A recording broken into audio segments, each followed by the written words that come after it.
NEET தேர்வு முடிவுகளை தேசிய தேர்வு முகமை வெளியிட்டுள்ளது. 11.21 லட்சம் பேர் தேர்ச்சி பெற்றுள்ளனர்.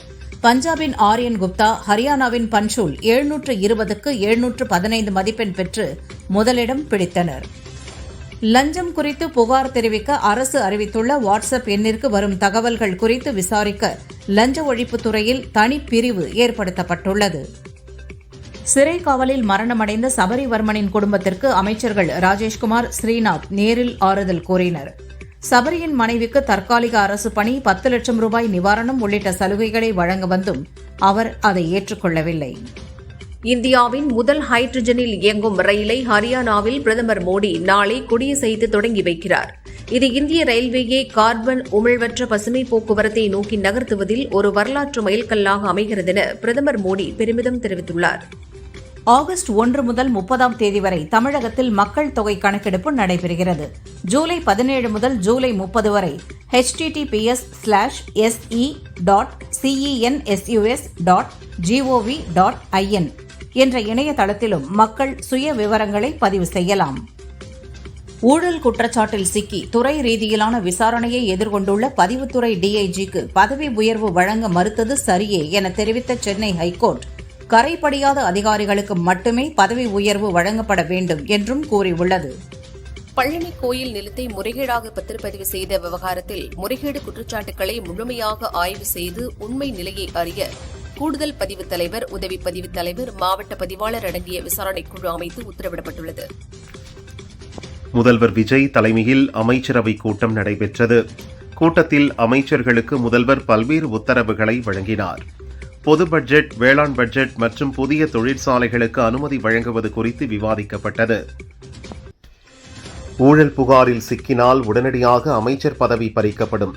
எனது தலைமையிலான அரசு வெளிப்படைத்தன்மை கொண்டதாக இருக்க வேண்டும் என அமைச்சர்களுக்கு முதல்வர் விஜய் எச்சரிக்கை விடுத்துள்ளார். ஊழல் முறைகேடுகள் இருக்கக்கூடாது, பள்ளிகளில் அலப்பறைகள் கூடாது, ரீல்ஸ் எடுக்கக்கூடாது என அமைச்சரவை கூட்டத்தில் முதல்வர் விஜய் அறிவுறுத்தினார். ஏசி பஸ்களை அதிகப்படுத்தினாலும் டிக்கெட் கட்டணத்தை உயர்த்தாமல் மாற்று வழியில் போக்குவரத்து துறையில் வருவாயை பெருக்க அதிகாரிகளுக்கு முதல்வர் விஜய் அறிவுறுத்தியுள்ளார். லாக்அப் மரணங்களை முந்தைய அரசுகள் மூடி மறைத்தன. சிறை கைதி மரணம் தொடர்பான வழக்கில் எதையும் மூடி மறைக்கும் எண்ணம் இல்லை. தவறு நடந்திருக்கும் பட்சத்தில் சட்டப்படி நடவடிக்கை எடுக்க முதல்வர் உத்தரவிட்டுள்ளார் என அமைச்சர் நிர்மல்குமார் கூறியுள்ளார். பழனி கோயில் நிலம் தொடர்பான விவகாரத்தில் அரசு சார்ந்த யாருக்கும் தொடர்பில்லை. பத்திரப்பதிவு துறையில் திமுக ஆட்கள் தான் முறைகேட்டில் ஈடுபட்டு வருகின்றனர் என அமைச்சர் நிர்மல்குமார் விளக்கம் அளித்தார். கண்கெட்ட பிறகு சூரிய நமஸ்காரம் என்பது போல் ராமர் கோவில் உண்டியல் திருட்டை இப்போது ஒப்புக்கொள்கிறார் யோகி ஆதித்யநாத். கடவுள் பெயரால் கல்லா கட்டிய உங்களின் ஊழல் நாடகத்திற்கு வரும் 2029 தேர்தலில் மக்கள் சம்மட்டி அடி கொடுப்பார்கள் என மாணிக்கம் தாக்கூர் விமர்சித்துள்ளார். பார்லிமெண்ட் தொகுதி மறுசீரமைப்பு வந்தால் தமிழகம் வஞ்சிக்கப்படும். தொகுதி மறுசீரமைப்பை காங்கிரஸ் கட்சி கடுமையாக எதிர்க்கும். கடந்த முறை போல் திமுகவும் எதிர்க்கும் என நம்புகிறோம் என எம்பி கார்த்திக் சிதம்பரம் தெரிவித்துள்ளார். சேலம் ஒதியத்தூரில் அம்பேத்கர் சிலையை திறப்பதற்கு எழுந்திருக்கும் சிக்கலை கூட தீர்க்க இயலாது திராணியற்று போய்விட்டதா தாவிக அரசு? இதுதான் கொள்கை தலைவர் மீது நீங்கள் கொண்டிருக்கும் பற்றா என தாவிக அரசுக்கு சீமான் கேள்வி எழுப்பியுள்ளார். அன்புமணியை தலைவராக ஏற்க மாட்டேன், இனி எந்த பாதை என்பதை ஆய்வு செய்து முடிவெடுப்பேன் என பாமக முன்னாள் எம்எல்ஏ அருள் தெரிவித்துள்ளார். பாமகவிலிருந்து விலகியதை அடுத்து திமுக அதிமுகவிலிருந்து அழைப்பு வந்தது என பாமக முன்னாள் எம்எல்ஏ அருள் தெரிவித்துள்ளார். அன்புமணியை நம்பி வன்னியர்கள் ஏமாற வேண்டாம் என்றார். சென்னை அதிமுக தலைமை அலுவலகத்தில் புதுக்கோட்டை மாவட்ட செயலாளர் நிர்வாகிகளுடன் ஆலோசனை நடத்திய பொதுச் செயலாளர் பழனிசாமி தேர்தல் தோல்வி மற்றும் கட்சியின் அடுத்த கட்ட நடவடிக்கைகள் குறித்து விவாதித்தார். விழுப்புரத்தில் சி.வி. சண்முகத்தின் ஆதரவாளர்கள் 11 பேரை அதிமுகவிலிருந்து அக்கட்சியின் பொதுச் செயலாளர் எடப்பாடி பழனிசாமி நீக்கினார். தமிழகத்தில் நிரந்தர கூட்டணியும் கிடையாது, நிரந்தர எதிரிகளும் கிடையாது. ஆனால் நாங்கள் அதிமுக பக்கம் போக மாட்டோம்.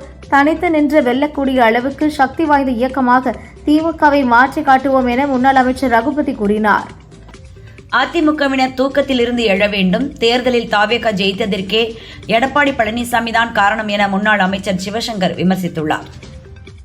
பழனி தண்டாயுதபாணி சுவாமி கோயிலுக்கு சொந்தமான ரூபாய் 100 கோடி மதிப்பிலான 1.40 ஏக்கர் நிலம் போலி ஆவணங்கள் மூலம் தனிநபருக்கு பத்திரப்பதிவு செய்யப்பட்ட முறைகேடு வழக்கு சிபிசிஐடிக்கு மாற்றப்பட்டது.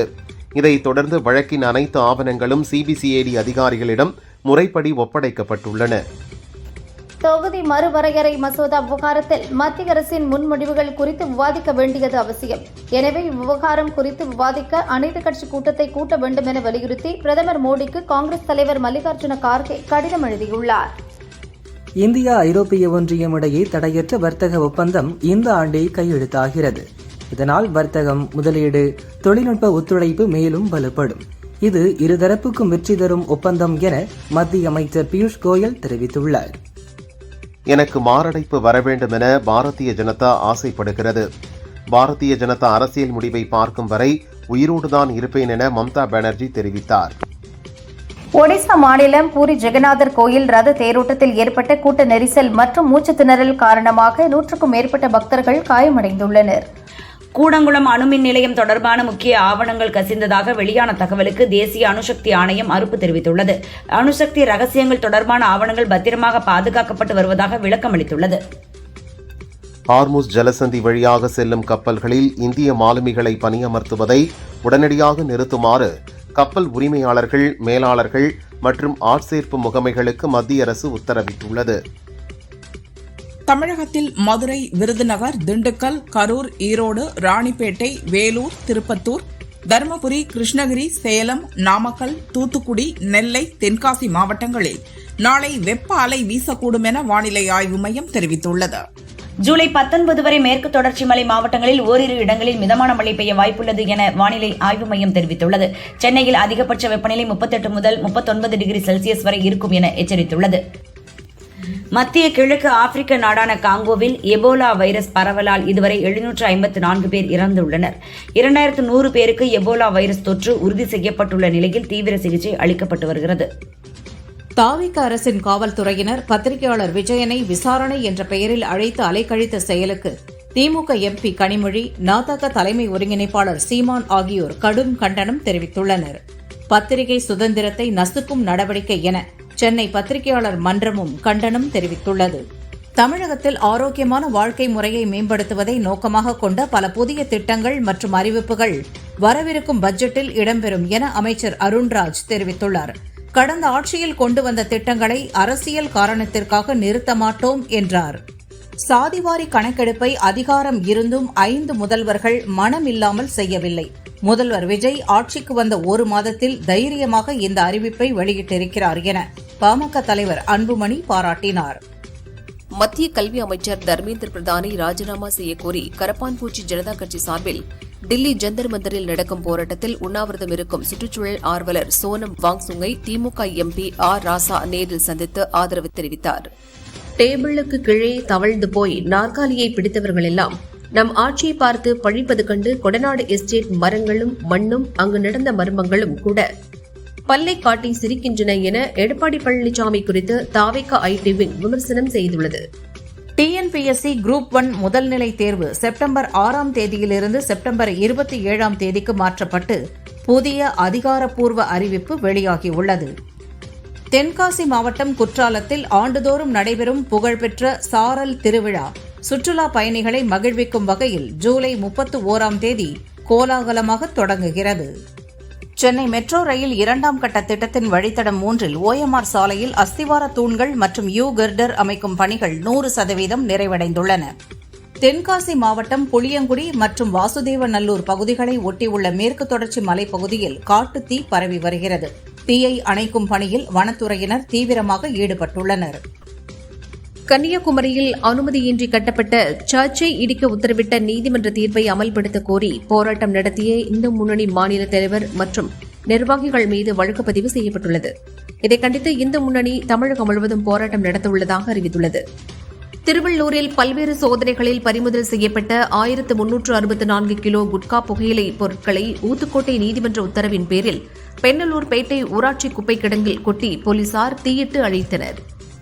உள்நாட்டிலேயே தயாரிக்கப்பட்ட மால்வன் என்ற நீர்மூழ்கி போர்க்கப்பல் ஜூலை 22இல் இந்திய கடற்படையில் இணைக்கப்பட உள்ளது. இது ஆழம் குறைந்த பகுதிகளில் பயணித்து எதிரி நாட்டு நீர்மூழ்கி கப்பல்களை அழிக்கும் திறன் படைத்தது. சிபிஎஸ்இ பாடத்திட்டத்தின் கீழ் 9ஆம் வகுப்பிலிருந்து 3வது மொழியை அறிமுகப்படுத்துவது ஏன் என கேள்வி எழுப்பிய சுப்ரீம் கோர்ட், தேர்வு எழுதும் மாணவர்களின் பதற்றத்தை தவிர்க்க 6ஆம் வகுப்பில் இருந்தே 3வது மொழியை அறிமுகப்படுத்தலாமே என மத்திய அரசுக்கு யோசனை கோரியது. சென்னை மற்றும் தஞ்சாவூரில் பிடிபட்ட கள்ளநோட்டு கும்பலைச் சேர்ந்த நபர்கள் பாகிஸ்தான் சென்று வந்துள்ளதால் அவர்களின் பின்னணியில் பயங்கரவாதிகள் இருக்கலாம் என்ற கோணத்தில் விசாரணை நடக்கிறது. தேனி ஸ்ரீ சிவகணேச கந்தபெருமாள் கோயிலில் ஆஷாட நவராத்திரி விழா 2ஆம் நாளில் மங்கள வாராகி அம்மன் சிகப்பு சாத்தி அலங்காரத்தில் எழுந்தருளினார்.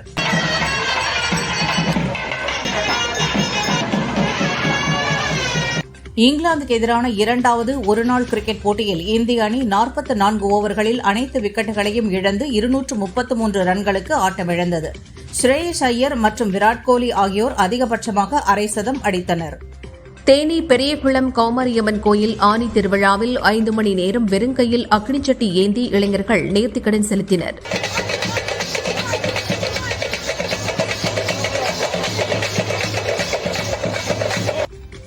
திருச்சியில் கணேஷ் பாண்டியன் என்பவரது வீட்டிலிருந்து 17,500 போதை மாத்திரைகள், 4 செல்போன்கள், 5 பட்டாக்கத்தி, லேப்டாப், இருசக்கர வாகனம் மற்றும் 1,550,000 ரூபாய் பணம் ஆகியவற்றை போலீசார் பறிமுதல் செய்தனர்.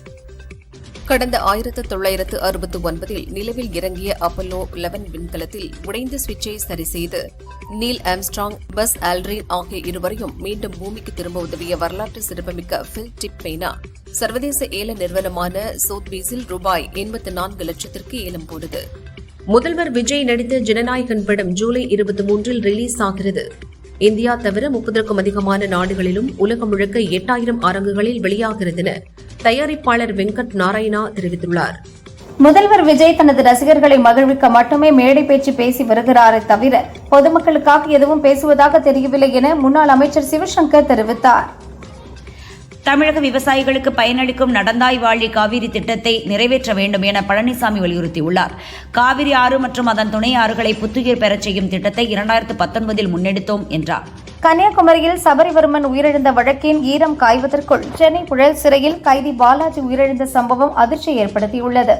சிறைகளில் தொடர்ந்து நடைபெறும் மர்ம மரணங்கள் குறித்து அரசு என்ன விளக்கமளிக்கப் போகிறது என திமுக எம்பி தமிழச்சி தங்கபாண்டியன் கேள்வி எழுப்பினார். அமைச்சரவை கூட்டத்தின் போது குறிப்பிட்ட சில அமைச்சர்களை குறிப்பிட்டு முதல்வர் விஜய் பேசியதாக தகவல் வெளியாகியுள்ளது. பாரதிய ஜனதாவுடன் பேச்சு நடத்துவதாக திமுக முன்னாள் அமைச்சர் அனிதா ராதாகிருஷ்ணனே கூறிவிட்டார். ஸ்டாலின், பழனிசாமி ஆகியோர் கடைசி முயற்சியாக பாரதிய ஜனதாவுடன் சேர முடிவு செய்துள்ளதாக அமைச்சர் நிர்மல்குமார் கூறியுள்ளார். சமூக வலைதளங்களில் அமைச்சர் ரமேஷ் குறித்து அவதூறு பரப்பிய வினோத் சூரியகுமார் என்பவரை போலீசார் கைது செய்தனர். மேலும் 2 பேரை வலைவீசி தேடி வருகின்றனர். அரசியல் கட்சிகளுக்கு அப்பாற்பட்டு அனைத்து எம்எல்ஏ எம்பிக்களும் விளையாட்டில் பங்கேற்க வேண்டும். அதற்கான நிகழ்ச்சியை நடத்தப் போகிறோம் என அமைச்சர் ஆதவ் அர்ஜுனா கூறினார். காவல்துறையில் சேர இளைஞர்கள் ஆர்வத்துடன் காத்திருக்கும் நிலையில் ஓராண்டுக்கு காவலர் தேர்வு நடத்தப்படாது என்ற அறிவிப்பு பெரும் அநீதியாகும். 2025ஆம் ஆண்டில் நடத்தப்பட்ட தேர்வுக்கான முடிவுகளை விரைவாக வெளியிட நடவடிக்கை எடுக்க வேண்டும் என அன்புமணி வலியுறுத்தியுள்ளார். ரயில் பயணிகள் எளிதாக டிக்கெட் முன்பதிவு செய்ய IRCTC இணையதளத்தின் புதிய பதிவை ரயில்வே அமைச்சகம் அறிமுகப்படுத்தியுள்ளது. தளம் முடங்குவது போன்ற சிரமங்களை போக்க PRS முறைக்கு மாற்றாக கிளவுட் தொழில்நுட்பம் கொண்டுவரப்பட்டுள்ளது. இதன் மூலம் நிமிடத்திற்கு 1.5 லட்சம் டிக்கெட்டுகள் வரை முன்பதிவு செய்யும் வகையில் வேகம் அதிகரிக்கப்பட்டுள்ளது. பார்லிமெண்ட் மழைக்கால கூட்டத்தொடரை எதிர்கொள்வது குறித்து காங்கிரஸ் கட்சியின் முக்கிய ஆலோசனைக் கூட்டம் டெல்லியில் நடந்தது. நீட், வினாத்தாள் கசிவு, அயோத்தி ராமர் கோவில் திருட்டு உள்ளிட்ட பிரச்சினைகள் குறித்து கேள்விகள் எழுப்ப கூட்டத்தில் திட்டமிடப்பட்டுள்ளது. இந்தியாவின் முதல் ஹைட்ரஜன் ரயில் சேவையை பிரதமர் மோடி நாளை ஹரியானாவின் ஜிந்த் ரயில் நிலையத்திலிருந்து தொடங்கி வைக்கிறார். 2600 பேர் பயணிக்கும் வகையில் இயங்கும் ரயிலை கொடியசைத்து தொடங்கி வைக்க உள்ளார். தமிழகத்தில் SIR பணி நடவடிக்கைக்கு எதிராக திமுக, காங்கிரஸ், VCK உள்ளிட்ட கட்சிகள் தொடர்ந்த வழக்கு பணி முடிந்ததால் சுப்ரீம் கோர்ட் முடித்து வைத்தது. ஆந்திராவை தொடர்ந்து கர்நாடகத்திலும் கொரோனா வைரஸ் பாதிப்பு அதிகரித்து வருகிறது. 193 பேருக்கு பரிசோதனை செய்ததில் 32 பேருக்கு பாதிப்பு இருப்பது தெரியவந்துள்ளது. ஸ்ரீஹரிகோட்டாவிலிருந்து விக்ரம் 1 ராக்கெட் விண்ணில் ஏவப்பட உள்ளதால் பழவேற்காடு மீனவர்கள் வரும் 18ஆம் தேதி கடலுக்கு செல்ல வேண்டாம் என மீன்வளத்துறை உத்தரவிட்டுள்ளது. இந்திய விண்வெளி ஆராய்ச்சி கழகமான இஸ்ரோவின் ஒரே ஆண்டில் 120 விஞ்ஞானிகள் ராஜினாமா செய்துள்ளனர். இதனால் அதிர்ச்சி அடைந்த இஸ்ரோ ராஜினாமா செய்வதற்கான விதிகளை கடுமையாக்கியுள்ளது. உள்துறை அமைச்சர் அமித்ஷா மற்றும் கட்சித் தலைவர் நிதின் நவீன் உள்ளிட்ட பாஜக உயர்மட்ட தலைவர்களின் முக்கிய கூட்டம் பிரதமர் நரேந்திர மோடியின் இல்லத்தில் புதன்கிழமை இரவு நடந்தது. கூட்டத்தில் என்ன நடந்தது என்பது குறித்து அதிகாரப்பூர்வமாக எதுவும் தெரிவிக்கப்படவில்லை. உத்தரப்பிரதேச தலைநகர் நொய்டாவில் 5 மாடி கட்டடத்தின் தரைதளத்தில் சார்ஜ் போடப்பட்டிருந்த ஸ்கூட்டர் மின்கசிவால் வெடித்து ஏற்பட்ட தீ விபத்தில் 2 பலியாகினர். 100க்கும் மேற்பட்டோர் மீட்கப்பட்டனர். உத்தராகண்டில் உள்ள பத்ரிநாத் கோவிலில் நன்கொடை மற்றும் காணிக்கைகளில் முறைகேடு நிகழ்ந்ததாக குற்றச்சாட்டு எழுந்துள்ள நிலையில் அந்த கோவில் பொருளாளர் சந்தேஷ் மேத்தா நீக்கப்பட்டுள்ளார். உத்தரப்பிரதேச மாநிலம் ராம்பூரில் உள்ள மௌலானா முகமது அலி ஜவஹர் பல்கலைக்கழகத்தில் உரிய கட்டட அனுமதியின்றி கட்டப்பட்ட 38 கட்டடங்களை இடிக்குமாறு ராம்பூர் மேம்பாட்டு ஆணையம் உத்தரவிட்டுள்ளது. பார்லிமென்ட்டுக்கு எம்பிக்கள் வரும்போது ஸ்மார்ட் வாட்ச் அல்லது ஸ்மார்ட் சாதனங்கள் அணியக்கூடாது என்று லோக்சபா செயலகம் அறிவுறுத்தியுள்ளது. ரயில்வேக்கு சொந்தமான 2640 ஏக்கர் நிலங்கள் ஆக்கிரமிக்கப்பட்டிருப்பதாக இந்திய ரயில்வே வாரியம் தெரிவித்துள்ளது. இது ரயில்வே வளர்ச்சி திட்டங்களை தொய்வடைய செய்யும் ஒரு முக்கிய பிரச்சனையாக உருவெடுத்துள்ளது. உலக புகழ்பெற்ற தஞ்சை பெரிய கோயிலில் ஆஷாட நவராத்திரியை முன்னிட்டு மகாவாராகி அம்மனுக்கு சந்தனக்காப்பு அலங்காரம் செய்யப்பட்டு சிறப்பு தீபாராதனை காட்டப்பட்டது. ஏராளமான பக்தர்கள் சுவாமி தரிசனம் செய்தனர். மதுரை மீனாட்சி அம்மன் கோயில் ஆடி முளைக்கொட்டு திருவிழா கொடியேற்றத்துடன் கோலாகலமாக தொடங்கியது. 22ஆம் தேதி அம்மன் வீதி உலா நடைபெற உள்ளது.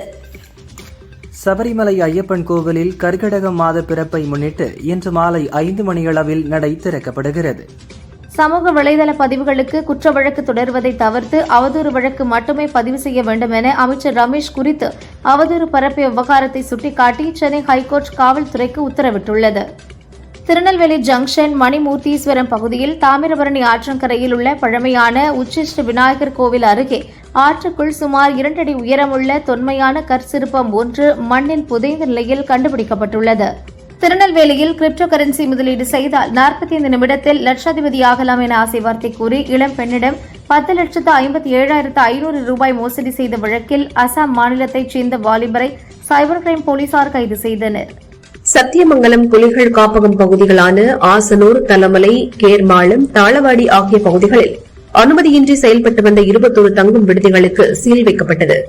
தமிழகத்தில் முதற்கட்ட மக்கள் தொகை கணக்கெடுப்பு வரும் ஆகஸ்ட் 1ஆம் தேதி முதல் 30ஆம் தேதி வரை நடைபெற உள்ள நிலையில் அதற்கான கேள்விகள் வெளியிடப்பட்டுள்ளது. கணக்கெடுப்பில் வீடுகள் மற்றும் வீட்டில் உள்ள வசதிகள் குறித்து விரிவாக பதிவு செய்யப்பட உள்ளது. நெல்லை மாவட்டம் பணகுடி அருகே நடந்த மாநில அளவிலான இளவட்ட கல் தூக்கும் போட்டியில் ஆண்களுக்கு நிகராக பெண்கள் இளவட்ட கல் தூக்கி அசத்தினர். மின்வாரிய தலைமை அலுவலகத்தில் புதிய மின்வாரிய தலைவராக அருண் ராய் IAS பொறுப்பேற்றார். நிதிச்சுமையை காரணம் காட்டி ஊழியர்களின் சலுகைகளை மறுக்கக்கூடாது என ஹைகோர்ட் கிளை கருத்து தெரிவித்துள்ளது. உண்மையான ஊதிய அடிப்படையில் ஓய்வூதிய பங்களிப்பை செலுத்தக்கூடியதை நிராகரித்ததை எதிர்த்து தொடரப்பட்ட வழக்கில் ஹைகோர்ட் உத்தரவிட்டுள்ளது. கோவை காந்திபுரம் செம்மொழி பூங்கா திட்டப் பணிகளில் 40 கோடி ரூபாய் வரை விதிமீறல் நடந்திருப்பதாக ஒப்பந்ததாரர் சங்கம் புகார் தெரிவித்துள்ளது. இது மிகவும் லேசான நிலநடுக்கம் என்பதால் நில அதிர்வு குறித்து பொதுமக்கள் பீதியடைய வேண்டாம் என கிருஷ்ணகிரி மாவட்ட நிர்வாகம் அறிவுறுத்தியுள்ளது.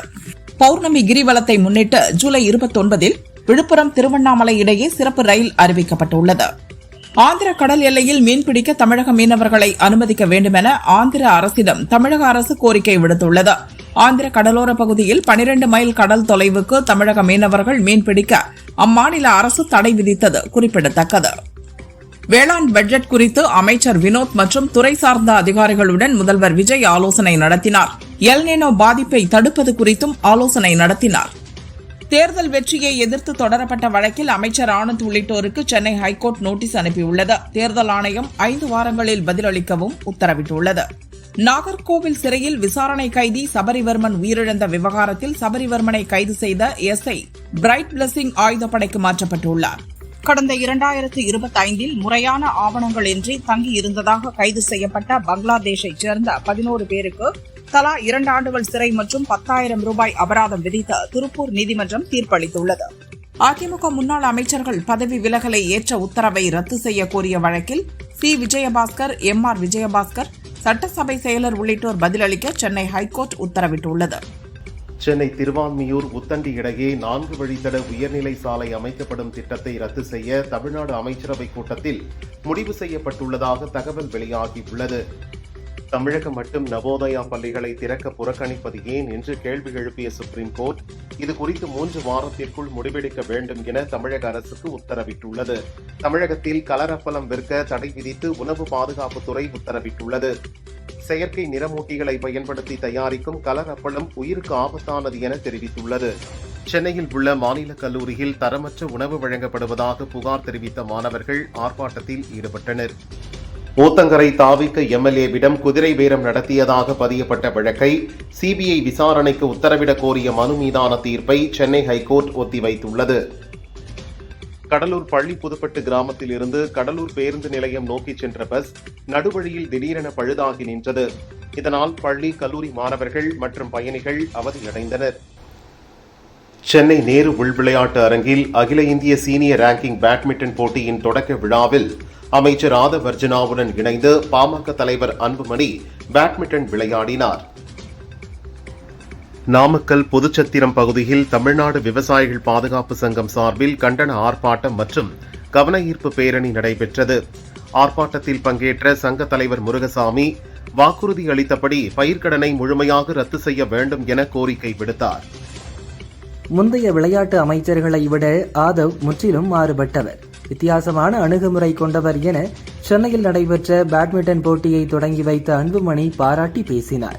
கும்பகோணம் பள்ளி தீ விபத்து நடைபெற்றதன் 22ஆம் ஆண்டு நினைவு தினம் இன்று அனுசரிக்கப்படுகிறது.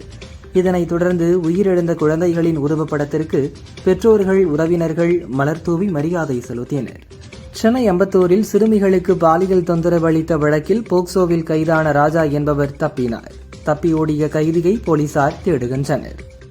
சென்னை மாநகராட்சியில் பணியாற்றும் 6 அதிகாரிகள் சஸ்பெண்ட் செய்யப்பட்ட நிலையில் இதில் 4 பேர் மீது குற்றவியல் நடவடிக்கை எடுக்க மாநகராட்சி கமிஷனர் சமீரன் உத்தரவிட்டுள்ளார். தங்கம் விலை சவரனுக்கு 240 ரூபாய் குறைந்து ஒரு சவரன் 1,05,200 ரூபாய்க்கும், கிராமுக்கு 30 ரூபாய் குறைந்து 13,150 ரூபாய்க்கும் விற்பனையாகிறது. வெள்ளி 1 கிராம் 240 ரூபாய்க்கு விற்பனை செய்யப்படுகிறது. சென்னை மாநகராட்சியில் தீவிர ஊழல் தடுப்பு கண்காணிப்புத்துறை சோதனைகளை தொடர்ந்து முறைகேடுகளில் ஈடுபட்ட 6 அதிகாரிகள் சஸ்பெண்ட் செய்யப்பட்டுள்ளனர். நாகை மாவட்டம் வேளாங்கண்ணி பேராலயத்தில் உத்திரிய மாத ஆண்டு திருவிழாவை முன்னிட்டு தேர் பவனி விமரிசையாக நடைபெற்றது. திரளான கிறிஸ்தவர்கள் கலந்து கொண்டனர். சென்னை எழும்பூர் விழுப்புரம் வழித்தடத்தில் கூடுவாஞ்சேரி பணிமனையில் நாளை பராமரிப்பு பணிகள் நடைபெறவுள்ளது. இதன் காரணமாக 8 மின்சார ரயில் சேவைகள் ரத்து செய்யப்பட்டுள்ளது. நியூசிலாந்தில் 6.3 என்ற ரிக்டர் அளவில் சக்தி வாய்ந்த நிலநடுக்கம் ஏற்பட்டது. சுனாமி எச்சரிக்கை விடப்பட்டதால் கடலோர பகுதிகளில் வசிக்கும் மக்கள் பாதுகாப்பான இடங்களுக்கு சென்றனர்.